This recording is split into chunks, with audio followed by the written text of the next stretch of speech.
Parks. Thank you, Speaker. My question is to the Prime Minister. Twice in this parliament, the Prime Minister has been directly asked to guarantee housing prices will not tank. Twice he refused. The Prime Minister keeps claiming his budget is helping first home buyers. Can he tell the House whether the number of first home buyers has actually increased since the budget and by how many? Order.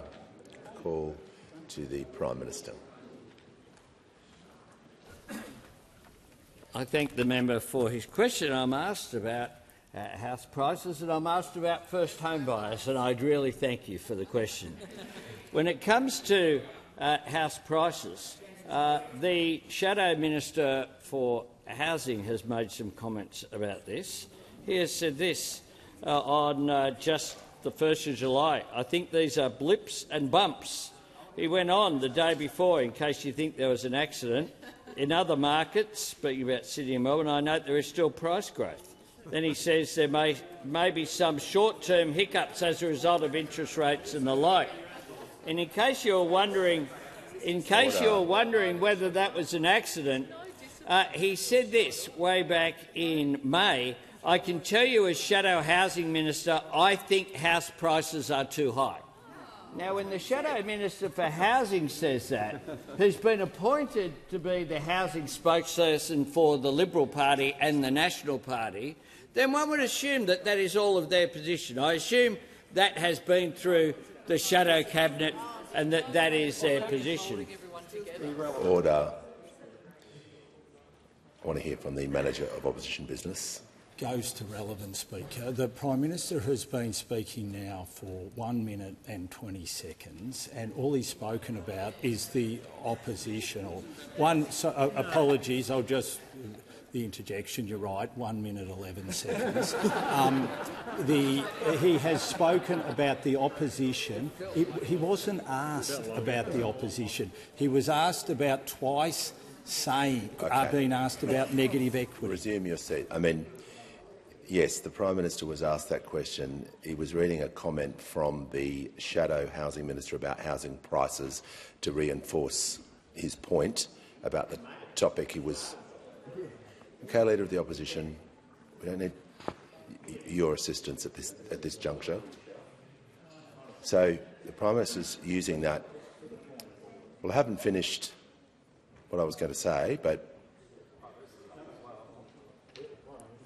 okay, just everyone, it's okay, I can see what's happening.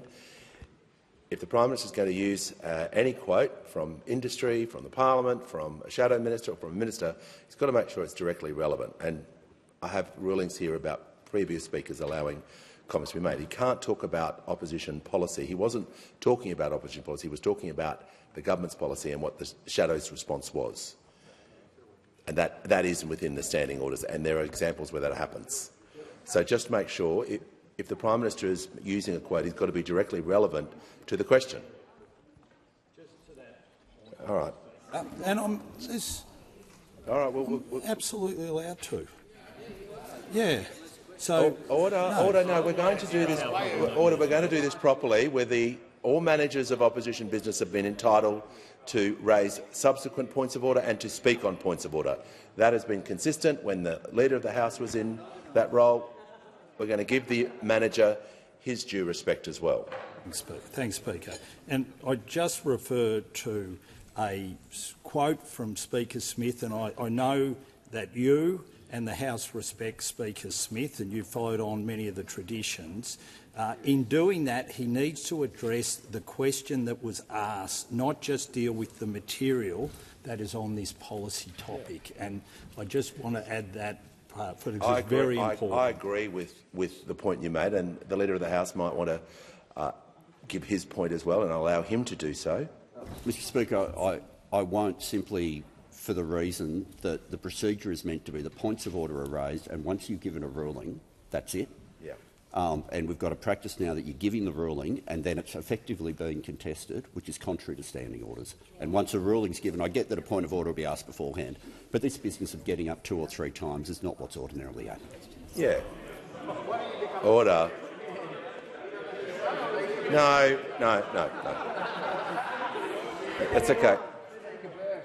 Member should not recontest points of order. So the Leader of the House is The Leader of the House is correct. So I was in the middle of answering his point of order and he wanted to jump up again when I was finishing my answer. So maybe I finish my answer before jumping up in future. Yeah.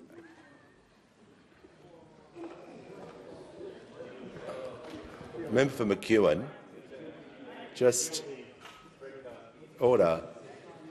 I don't know. We're just going to remain silent in that corner of the parliament for a little while. The Prime Minister is able to use a quote. He's got to be directly relevant to the policy he was asked about, not about. He wasn't quoting opposition policy, so he's within order. Does the Prime Minister wish? Does the Prime Minister wish to continue his answer? What the question was now. It's hard to remember what the question was, Mr. Speaker. I've got to say. No, resume your seat. But I do know that the manager there has got his noggin on TV a few times, so congratulations. Well done. Well done. Mr. Speaker, Order. I do find it astonishing. The question about housing, when quoting what the Shadow Minister for Housing has said yesterday, the day before and the month before, that they object to that. They object to that. But that says it all about the chaotic rabble that are opposite. I'm asked about first home buyers buying homes, Mr. Speaker. Well, can I say that the member for Robertson's constituent, Gina, emailed him just today for being brave enough to try to thanking him for being brave enough to try and fix the property market to make it a fairer system. I have 2 grown-up children trying desperately to get into the property market to just be outbid by investors. So much so they have all but given up. We have noticed a drop in investors bidding of recent. Hopefully now all our young people may have a better chance of purchasing their first home. In the electorate of Tangney, according to the agents, Von Mikulich, a family bought a home, 4-bedroom home. They'd been renting. They were looking to have more kids and needed a yard and finally got into their first home. In Tweed Heads, in the electorate of Richmond, according to real estate agent, they were a nice local young family moving for a unit into their first home. Order. Right around Australia, this is what is happening and this is what will continue to happen.